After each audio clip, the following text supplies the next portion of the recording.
back to that phone conversation with President Trump, which prompted an intelligence official to come forward as a whistleblower. The president denying reports that he had an inappropriate conversation with a foreign leader. Ken Dilanian's covering this story for us. And Ken, let's start with the allegations here. What is that whistleblower claiming?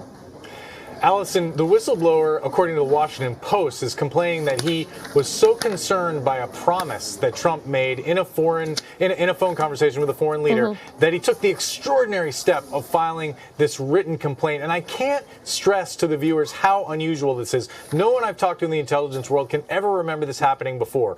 Because, look, intelligence officials who are detailed to the National Security Council and find themselves in the White House privy to presidential phone calls, they may disagree with things that presidents do. They may even think that the president is acting inappropriately or stupidly, but they don't complain unless there's something so distressing, so outside of the norm, that they're willing to put their career on the line, essentially, and to do that. And the second extraordinary thing here, Allison, is that even though the Inspector General, the intelligence community who reviewed this complaint, believes that it was an urgent concern and should be turned over to Congress, the DNI, with input from the Justice Department, has overruled him and is not allowing this complaint to be turned over to the Congressional Intelligence Committees. Yeah, let's talk about that a little more for a second, because I think that one has a lot of people scratching their heads. I mean, this seems like it has the potential to be an egregious offense, yet they're not turning over information that could allow Congress to look into this. What is going on here?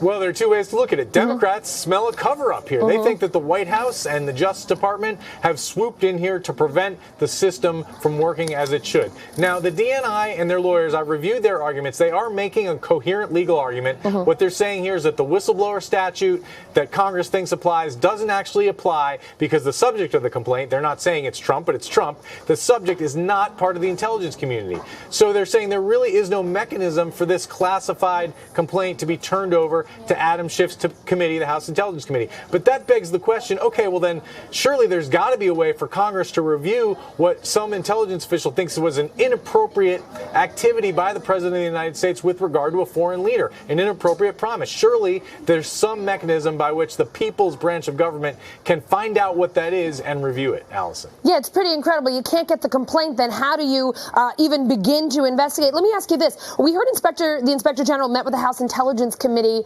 today. Do we know anything about those conversations? Yes, we are told that he was not able to brief them on the substance of the complaint, even though he's deemed it credible and urgent, and that's really frustrating Democrats today, Allison. Oh, my goodness. What an unbelievable situation. Ken Dilanian, a lot going on there. Hopefully we'll figure out a way to get to the bottom of this. Thanks so much for your reporting. You bet. Thanks.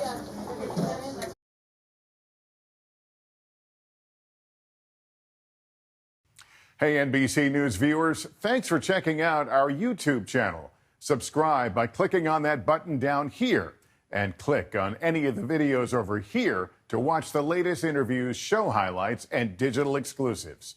Thanks for watching.